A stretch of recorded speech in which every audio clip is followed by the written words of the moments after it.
So just to give you a bit of a backstory on this thing, the customer, they had a brake line blow. I believe it was back passenger. We're gonna check, it's either back passenger or back driver.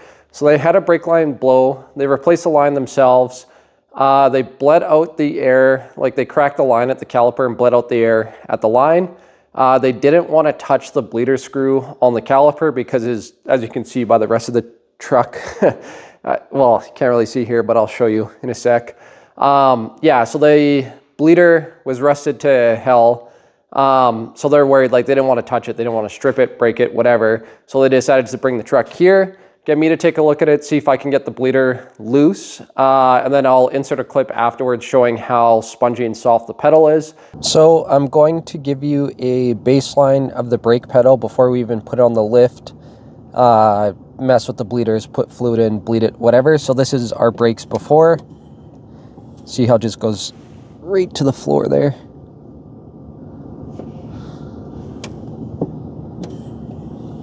So we're gonna try to fix that. So yeah, if you have a broken line, you take the line off, you introduce a bunch of air to the system. They tried bleeding at the line, not at the caliper. So I'm pretty sure there's just a big pocket of air in the caliper.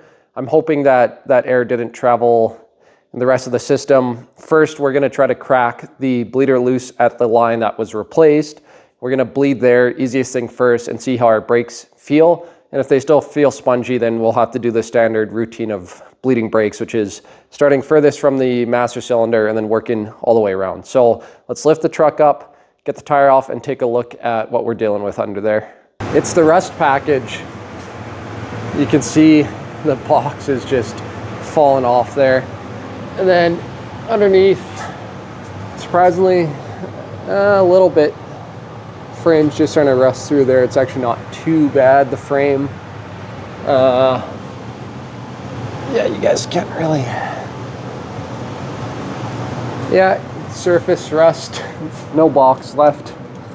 It's just being held on by those chrome strips. But yeah, so if we get to the back here, it actually looks like they replaced the whole rear junction. So you have the rubber line there. So they replaced, actually doesn't look like a half bad job. So they replaced the rubber lines, hard line there. Mind the absolutely leaky diff.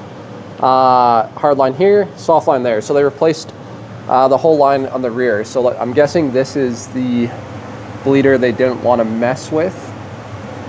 I could see why.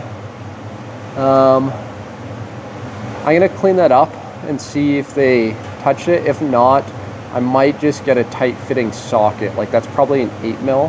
I'll probably get the equivalent standard, like the fractional smaller size, and just really hammer that on there. I think I should be able to break that loose, but it feels tight and it feels like it's gonna strip out and it's not going to turn. Then I'll probably put some heat on there, trying to not get this hose, obviously the new hose, melted.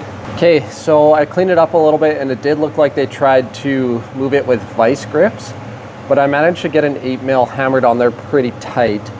I think it's gonna come off. Let's see if she wants to turn. You ready? That's tight.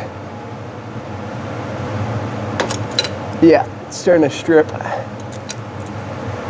Okay, I think I'm gonna try some heat on it, and then I will use a smaller, see if I can get a better fitting socket on there. So change of plans.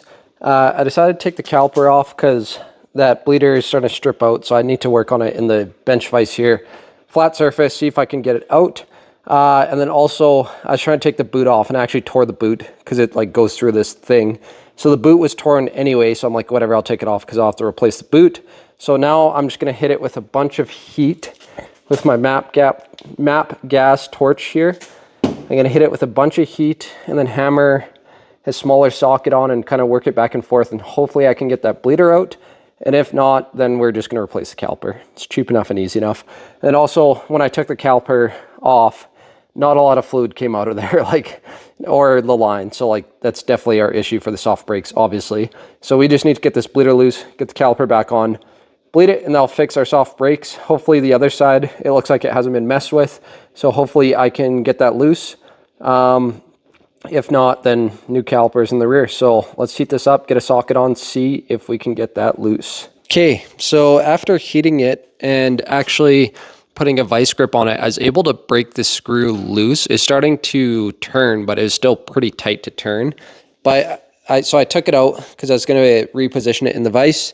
But I ended up breaking the freaking piston when it was clamped in the vise. So this caliper is obviously toast. And then the other screw, I just tried to put a ratchet on it while it's in the truck, and it's pretty darn tight too. So calipers we called were $100 a piece. So we're just going to replace both calipers and be done with it and do it properly. All right, so we got 2 new calipers. Like I said, I'm glad we got them. It came with like the new hardware, all the rubber boots, and new washers there to seal on the back of the caliper. So yeah, we did that. And then I tried this vacuum tool. I'll show you in a sec. Like I find the vacuum tool, and I did the bottle too. I know I made a short on it a while ago, like where you put a hose in the bottle. I found like my grandpa just helped me out. It's just easiest. I just was up in the truck and he was running the bleeder screws, and that's just easiest just to have one guy open it, press the pedal. So we had to pump each side like 3 or 4 times. Ended up on the floor there, but it's all good. It's getting dried up. And yeah, we had good fluid coming out. So let's put the wheels on and put it on the ground and see how our pedal is now. So yeah, I just had one of these cheap vacuum bleeder tools here, and I found that it didn't work very well. The best was when one guy's in the truck pumping the pedal and the other guy was bleeding the screws. So like I said, we got her bled. So I just took it for a drive for about, I don't know, 10 or 15 minutes to get it back to the customer's place, and like the brakes feel brand new, but I figured I'd show you guys the pedal just to show the before and after. So it actually still does go down a little bit, like I find it always does when it's sitting, but like it doesn't go to the floor like I did before. And like I said, I just took it for a drive and it drove like brand new. So it's all good, it's fixed. All it needed was a set of calipers in the rear and a good bleed.